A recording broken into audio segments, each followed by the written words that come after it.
Shalom Bapak, Ibu, dan saudara-saudariku yang terkasih. Selamat berjumpa kembali dengan kami tim pelayanan GKJDU Jemaat Kendal yang senantiasa rindu melayani Bapak Ibu Saudaraku dimanapun Bapak Ibu Saudaraku berada yang saat ini belum bisa bergabung dengan kami dalam ibadah-ibadah di gereja.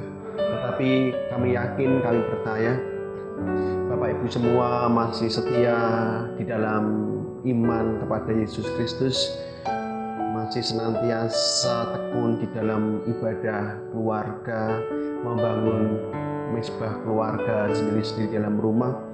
Dan iman Bapak Ibu semua kami senantiasa berdoa terus dikuatkan oleh Tuhan, diberikan kesabaran oleh Tuhan dalam menghadapi segala sesuatu dalam kehidupan kita semua, dalam keluarga maupun pribadi, karena kita yakin, kita percaya pada Yesus Kristus yang senantiasa memelihara hidup kita semua dan tidak pernah meninggalkan kita saat ini. Bapak Ibu Saudaraku yang terkasih, saya ingatkan bahwa ini adalah Advent kedua, Advent Natal kedua, di mana untuk Advent ini kita benar-benar siapkan hati kita di dalam pertobatan, di dalam penyesalan dosa, dalam setiap kehidupan kita yang tidak sesuai dengan kehendak Tuhan.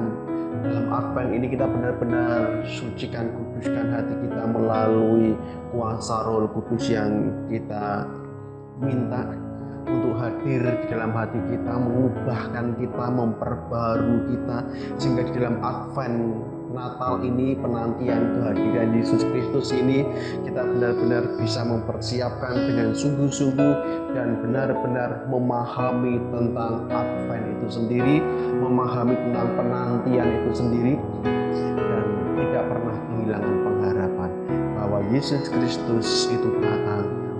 Yesus Kristus menyelamatkan, Yesus Kristus menghapus dosa kita, Yesus Kristus adalah Sang Juru Selamat kita masing-masing. Bapak Ibu Saudara yang terkasih, pada Advent ini, yang kedua ini, kita akan bersama-sama belajar firman Tuhan. Saya akan mengajak Bapak Ibu Saudaraku membuka di Ibrani. Kita buka Ibrani 10. Ibrani 10 ayat 19 sampai ayat yang ke-25. Sekali lagi Bapak Ibu Saudaraku yang terkasih dan yang senantiasa diberkati Tuhan Yesus, kita akan buka di Ibrani 10 ayat 19 sampai yang ke-25. Sebelum kita membaca firman Tuhan dan kita merenungkan sabda firman Tuhan ini, mari kita dudukkan diri kita di hadapan Tuhan di dalam doa. Segala pujian syukur kami panjatkan di hadirat-Mu Tuhan kami Yesus Kristus yang senantiasa menjadi kekuatan kami dalam kami menjalankan kehidupan kami, karena kami tahu pemeliharaan, penyertaan senantiasa ada dalam kehidupan kami, dalam keluarga kami, dalam setiap hal yang kami alami dan hendak kami hadapi. Kami senantiasa bersama dengan Engkau, kami senantiasa ada di dalam perlindungan, kasih dan kuasa Tuhan Yesus Kristus. Kami mengucap syukur untuk semua yang sudah Engkau kerjakan dalam hidup kami. Kami mengucap syukur untuk berkat-Mu, kami mengucap syukur untuk kesehatan yang Kau berikan kepada kami semua. Kami mengucap syukur untuk pemeliharaan dari-Mu Tuhan.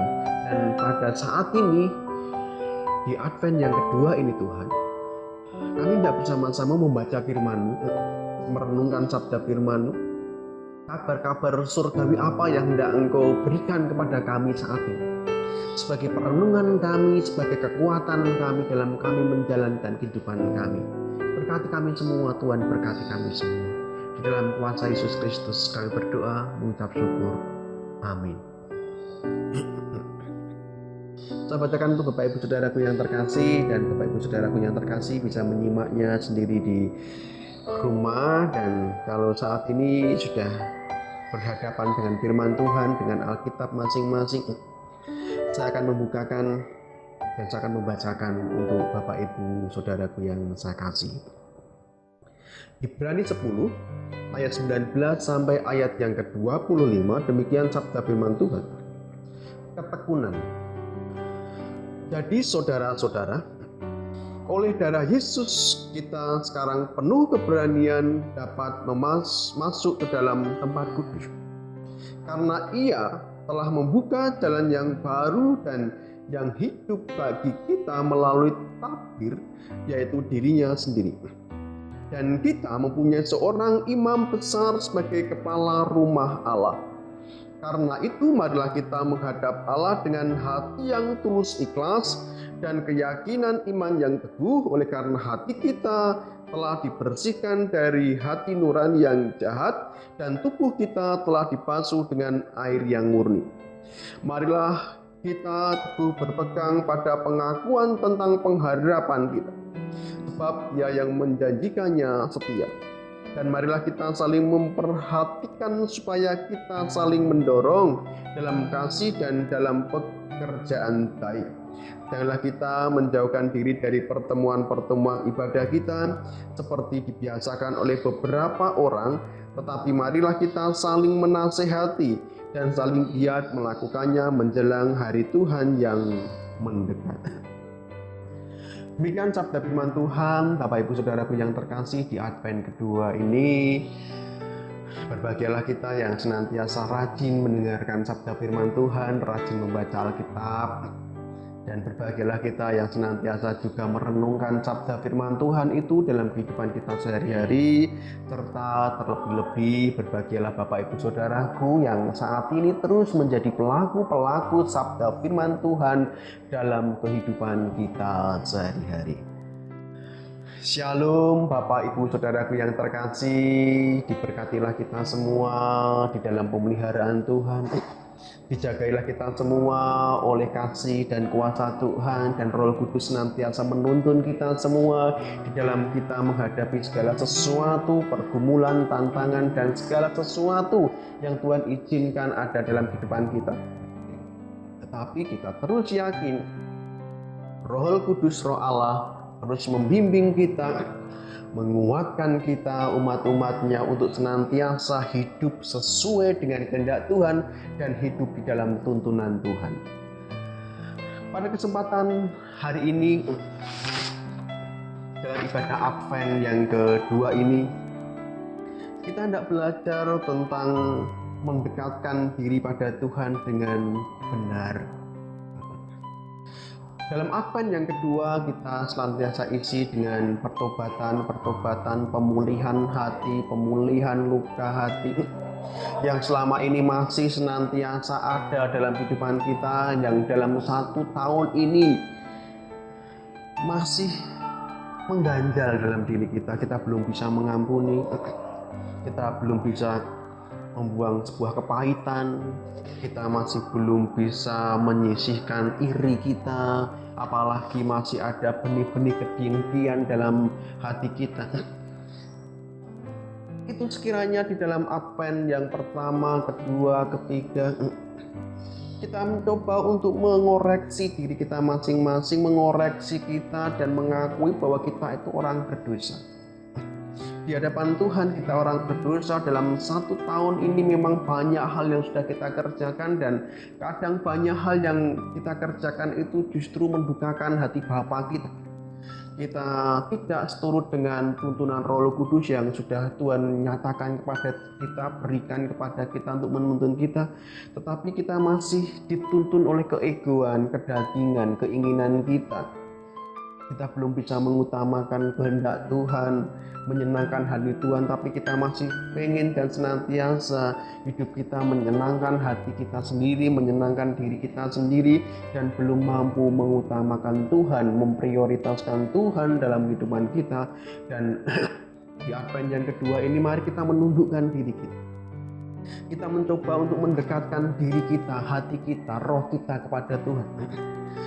Mendekatkan diri kita dengan satu ungkapan cinta kasih kita kepada Tuhan. Kalau kita mengasihi, mencintai seseorang, pasti kita senantiasa ingin terus berkomunikasi dengan orang itu, terus ingin dekat dengan orang itu, terus senantiasa merindukan untuk dekat dengan orang-orang yang kita cintai, kita kasihi. mendekatkan diri dengan Tuhan. Bagaimana kita juga diinginkan oleh Tuhan untuk mencintai Tuhan dalam artian bahwa kita mencintai Tuhan, kita mengasihi Tuhan, karena itu hati kita terus akan dibangun sebuah perasaan ingin terus berkomunikasi dengan Tuhan melalui firman Tuhan, melalui doa, melalui pergumulan kita yang kita sampaikan pada Tuhan, atau bertemu dengan Tuhan dengan satu persekutuan dengan ibadah-ibadah, sehingga di Advent ini kita benar-benar menjadi pribadi yang harus menekankan dalam diri kita atau dalam keluarga kita, sebagai keluarga, sebagai pribadi yang harus semakin hari semakin dekat dengan Tuhan, memiliki komunikasi yang baik dengan Tuhan, menjalin relasi yang baik dengan Bapa, sehingga kita benar-benar tahu dan mengerti apa maksud Bapa dalam kehidupan kita dalam 1 tahun ini, dan kita tahu maksud Bapa, apa yang hendak dikerjakan oleh Bapa kita di hari-hari yang hendak kita lalui bersama. Karena apa? Karena kita tahu Bapa itu mengasihi kita, Bapa menyayangi kita, dan Bapa tidak pernah meninggalkan kita. Bapak Ibu Saudaraku yang terkasih, kita akan melihat satu firman Tuhan yang sudah kita baca, dan kita akan memahami apa pesan surgawi yang Tuhan hendak nyatakan, perdengarkan kepada kita saat ini di Minggu Advent yang ini. Bapak Ibu Saudaraku yang terkasih, dalam satu pelajaran kekristenan, dalam sebuah realitas teologi, kalau Bapak Ibu belajar tentang Alkitab, belajar tentang kekristenan, ada satu pemahaman yang sederhana, tetapi ini sebuah pengakuan yang benar-benar kita harus ketahui, bahwa kita harus mengetahui sebuah realitas yang benar-benar menjadi satu hal yang sangat penting untuk kita pahami, bahwa ketika kita berbicara tentang Yesus Kristus, ketika kita berbicara tentang Allah, pencipta langit dan bumi, kita sedang berbicara tentang pribadi yang kudus. Allah adalah pribadi yang kudus. Kekudusan Allah berarti bahwa di dalam diri Allah tidak ada dosa, tidak ada kejahatan, tidak ada kesombongan, tidak ada celah. Bahwa Allah pada dasarnya, pada hakikatnya adalah kudus, suci. Dan ini menjadi sebuah pemahaman yang sejak dulu dalam zaman Abraham hingga sampai sekarang, pemahaman itu ada sebuah pemahaman yang penting untuk diketahui oleh setiap orang percaya. Sedangkan ketika kita berbicara tentang manusia, kita berbicara tentang bahwa manusia itu berdosa. Tidak ada satu orang pun yang tidak berdosa. Kita semua berdosa. Apa yang dikatakan oleh Paulus di dalam suratnya yang ke Roma? Saya akan bacakan ke Bapak Ibu Saudaraku sebagai sebuah bukti Alkitab, firman Tuhan. Apa yang dikatakan oleh Paulus di Roma 3 ayat 10, 11 sampai 12 ya. Di sana dikatakan, seperti ada tertulis, tidak ada yang benar seorang pun tidak. Jelas ya? Tidak ada yang benar seorang pun tidak. Tidak ada seorang pun yang berakal budi, tidak ada seorang pun yang mencari Allah. Semua orang telah menyeleweng, mereka semua tidak berguna. Tidak ada yang berbuat baik, seorang pun tidak. Seorang pun tidak ada yang benar, tidak ada yang baik. Termasuk adalah kita saat ini. Bapak Saudara, ketika kita memahami tentang pribadi Allah, kita memahami bahwa pribadi adalah pribadi yang kudus, yang sakral, yang suci, yang tiada tata celah, yang tiada dalam dirinya kejahatan sekecil apapun. Dan ketika kita melihat manusia, diri kita, Paulus memberi sebuah kesaksian bahwa tidak ada seorang pun yang benar. Semua manusia berdosa. Dari pemahaman dua ini, Bapak Ibu Saudaraku, kita bisa melihat satu hal yang seharusnya menjadi sebuah masalah manusia saat ini. Allah yang kudus itu adalah Allah yang tidak berkenan kepada hal yang disebut dengan dosa. Allah sangat membenci dosa.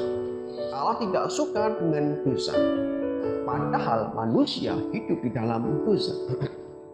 Bagaimana manusia yang hidup di dalam dosa ini bisa bersekutu dengan Allah yang kudus, yang tidak bisa menerima segala sesuatu yang berhubungan dengan kejahatan dosa. Allah tidak berkompromi dengan dosa, kejahatan, dan hal-hal yang lain yang membuat manusia hidup di dalam dosa-dosa. Dan sekarang pun kita hidup di dalam dosa-dosa itu. Bapak Ibu Saudaraku yang terkasih, kalau bisa dibayangkan ketika kita berbicara tentang Allah yang kudus, kalau kita berbicara tentang manusia yang berdosa, kemanakah manusia yang berdosa ini akan menuju setelah kehidupan ini?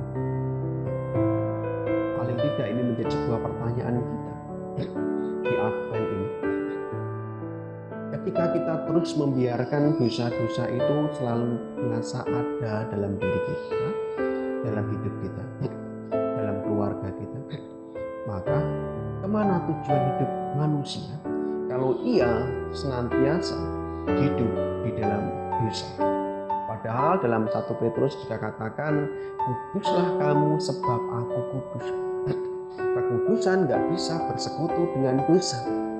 Allah yang kudus tidak bisa bersekutu dengan manusia yang berdosa.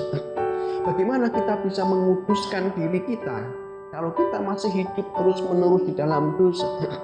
Padahal kalau kita tidak hidup di dalam kekudusan, maka kita tidak akan bisa hidup bersama dengan Allah. Dan kemanakah tujuan manusia hidup kalau ia tidak hidup bersama dengan Allah?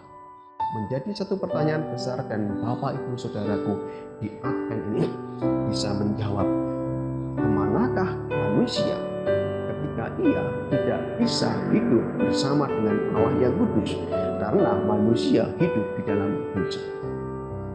Bapak Ibu Saudaraku yang terkasih dan yang senantiasa dikasihi Tuhan Yesus Kristus, ada satu kabar sukacita yang saat ini di Advent ini Tuhan berikan kepada kita karena cintanya kepada manusia, cintanya kepada kita yang berdosa. Meskipun Tuhan tidak suka membenci dosa, tetapi Tuhan tetap mencintai ciptaannya manusia. Ia membenci dosa, tapi Tuhan tetap mencintai kita sebagai manusia, ciptaan Tuhan. Karena cintanya itu, Tuhan senantiasa melakukan pemeliharaan iman supaya manusia hidup di dalam kekudusan Allah, dibenarkan karena bukan perbuatan manusia, tetapi dibenarkan karena sesuatu hal yang besar, sesuatu yang Tuhan kerjakan, dan itu sesuatu yang besar bagi manusia. Maka di Ibrani kita bisa melihat sebuah kabar sukacita. Ada 3 kabar sukacita, Bapak Ibu Saudaraku, yang bisa kita lihat dari Ibrani ini. Kabar sukacita yang pertama adalah, kita bisa baca di ayat yang ke-19.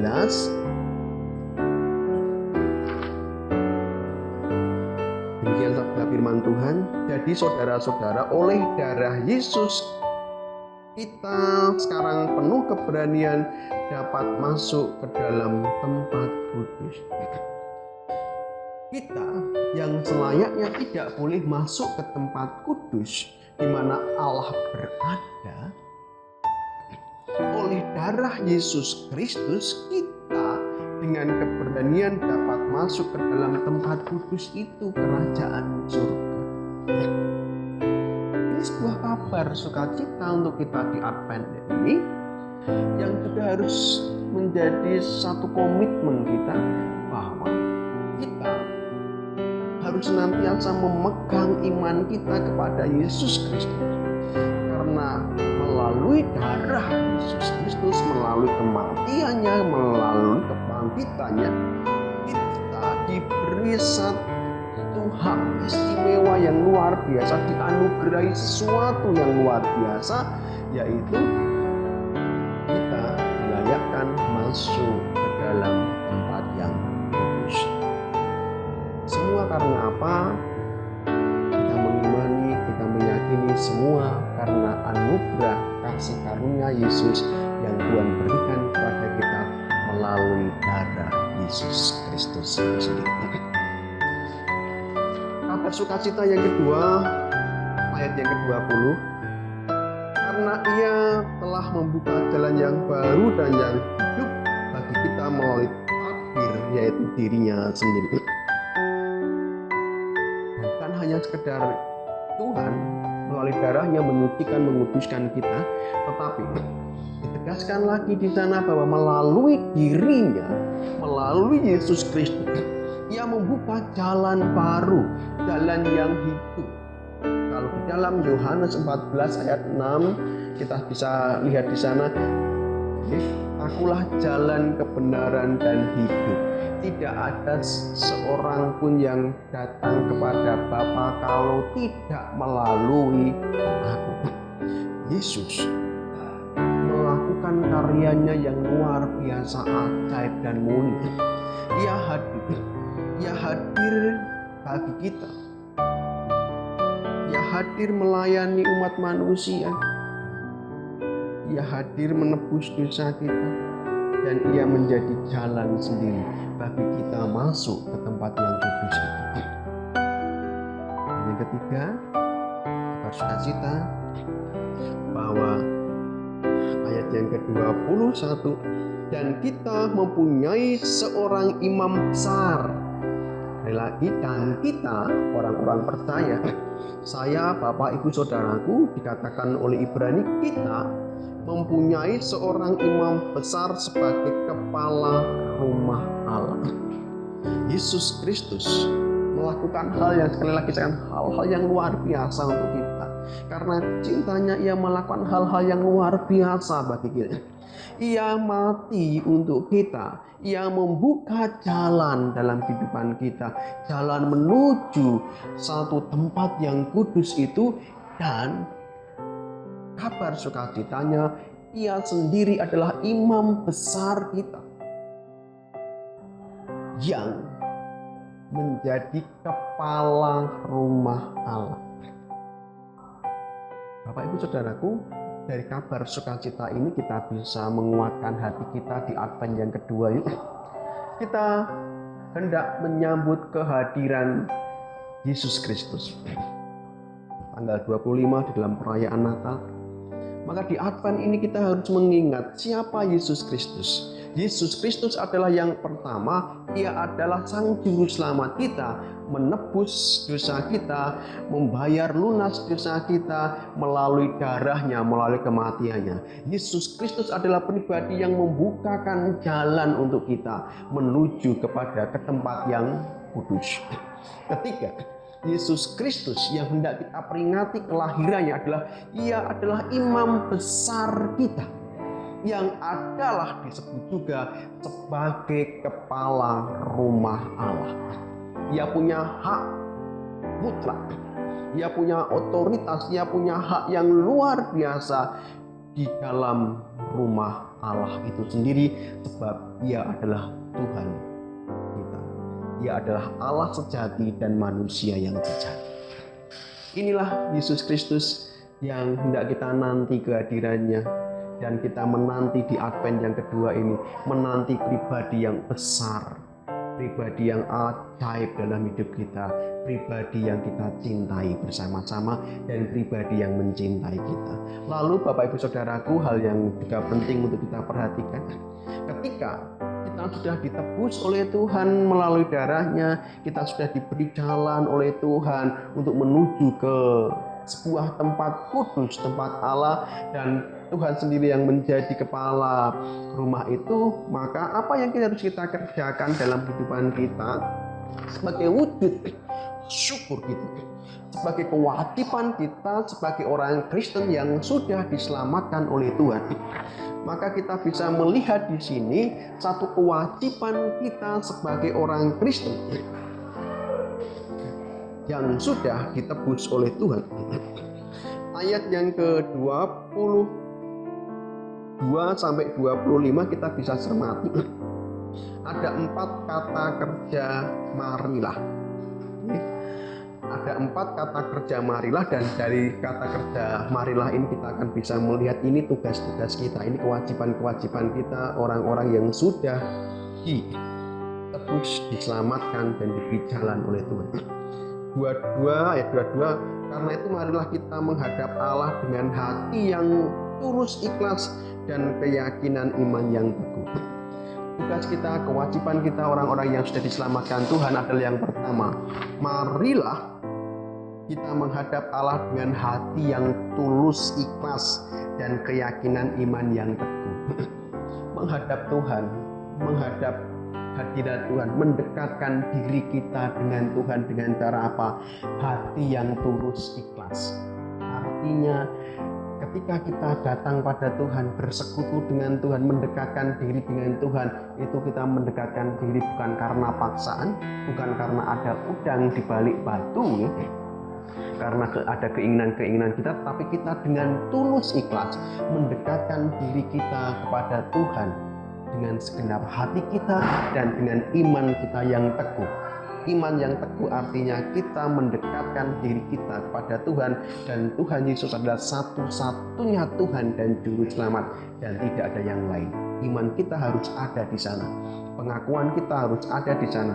Tidak ada Allah lain, tidak ada Tuhan lain, tidak ada Juru Selamat lain selain Yesus Kristus, dan ini yang menjadi kewajiban kita untuk terus kita tumbuh kembangkan dalam kehidupan kita, orang-orang percaya. Kedua, ayat yang ke-23 ada kata marilah juga di sana, bisa Bapak Ibu baca sendiri di rumah. Marilah kita teguh berpegang pada pengakuan tentang pengharapan kita, sebab Ia yang menjanjikannya setia. Yang kedua, marilah kita berpegang teguh pada sebuah pengakuan tentang pengharapan. Advent yang kedua ini jangan pernah lupa, kita juga harus mengisi dengan pengharapan. Hati yang penuh dengan pengharapan akan kehadiran Tuhan. Bahwa kehadiran Tuhan yang kedua kali itu ada sebuah kepastian, dan terus kita berharap akan kehadirannya. Terus kita berharap akan pemeliharaannya. Terus kita berharap akan segala sesuatu yang Tuhan karuniakan kepada kita. Inilah sebuah pengharapan. Karena apa? Kita berharap pada Yesus sebagai pribadi yang setia, terus menemani, terus mendampingi, terus menyatakan janji-janjinya itu senantiasa akan digenapi. Tuhan punya janji yang menyertai kita, Ia akan sertai kita. Tuhan punya janji yang luar biasa memberkati kita, Ia akan berkati itu.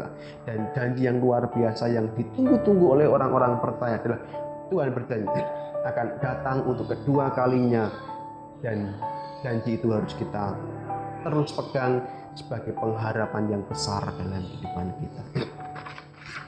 Yang ketiga,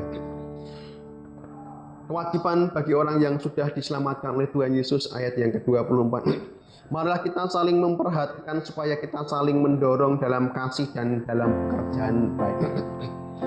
Yang ketiga ini, mari kita bisa lihat kanan kiri. Saudara-saudara seiman dalam persekutuan, keluarga kita dan lain sebagainya. Di sana kita diberi tugas untuk saling memperhatikan, supaya saling mendorong, kita saling memperhatikan, kita saling empati dengan yang lain, kita saling perhatikan satu dengan yang lain. Saudara-saudara kita perhatikan mereka, saling memberikan dukungan, semangat, dorongan, supaya kita masing-masing bisa berbuat hal-hal yang baik bersama, melakukan hal-hal yang baik bersama, melakukan pekerjaan-pekerjaan yang baik bersama. Ini tugas kita orang Kristen adalah mengerjakan hal-hal yang baik, mengerjakan pekerjaan yang baik, saling memperhatikan, saling menolong antara satu dengan yang lain, sehingga kita bisa mencerminkan kasih Kristus itu dalam setiap perbuatan kita sehari-hari. Yang keempat, yang terakhir, ayat 25, marilah kita saling menasehati, bukan saling menghakimi, bukan saling mencela, tetapi mari kita saling menasehati dengan penuh ramah tamahan, dengan kesopanan. Mari kita saling menasehati, bukan saling menghakimi, supaya kita semakin giat melakukan menjelang hari Tuhan mendekat. Terus dengan menasehati, saling menasehati, kita juga dengan terbuka dinasihati orang, dan kita juga terbuka juga untuk menasihati orang. Dan yang lebih lagi, dan janganlah kita menjauhkan diri dari pertemuan ibadah kita. Jangan pernah menjauhkan diri dari pertemuan ibadah, dari persekutuan. Meskipun saat ini masih pandemi, kita tetap ibadah di rumah kita, tetap ibadah di tempat kita masing-masing. Ada yang ibadah di gereja, ada yang ibadah di rumah tangga masing-masing, tetapi kita tetap persekutuan. Pertemuan kita melalui apapun itu adalah pertemuan yang Tuhan nyatakan untuk kita dalam kita bersekutu bersama antara satu dengan yang lain, secara khusus bersekutu dengan Tuhan, supaya semua persekutuan kita, ibadah kita itu mendatangkan kebaikan, kekuatan iman, dan iman kita semakin bertumbuh. Demikian Bapak Ibu Saudaraku, kiranya Tuhan senantiasa memberkati kita, Tuhan senantiasa melindungi dan memelihara hidup kita, dan kita akan menutup dengan doa kita. Tuhan Yesus Kristus, terima kasih sudah menyatakan firman-Mu kepada kami semua, sehingga firman-Mu ini menjadi kekuatan bagi kami dalam kehidupan kami. Tuhan, kami serahkan setiap pemberitaan firman Tuhan ini dalam tangan kuasa-Mu, karena Allah sendiri yang menyatakan itu dan memberkati kami. Diberkatilah kami semua yang mendengarkan sabda firman Tuhan, diberkatilah kami semua yang saat ini terus hidup di dalam naungan firman Tuhan. Surgawi dari Allah Bapa, Putra, dan Roh Kudus senantiasa memberkati, melindungi, dan menyertai saudara dari sekarang sampai selama-lamanya. Amin. Bapak Ibu Saudaraku, terima kasih sudah senantiasa setia dengan kami dalam pelayanan kami, kiranya kita semua diberkati dan terus ada dalam pemeliharaan Tuhan. Tuhan Yesus memberkati Bapak Ibu Saudara.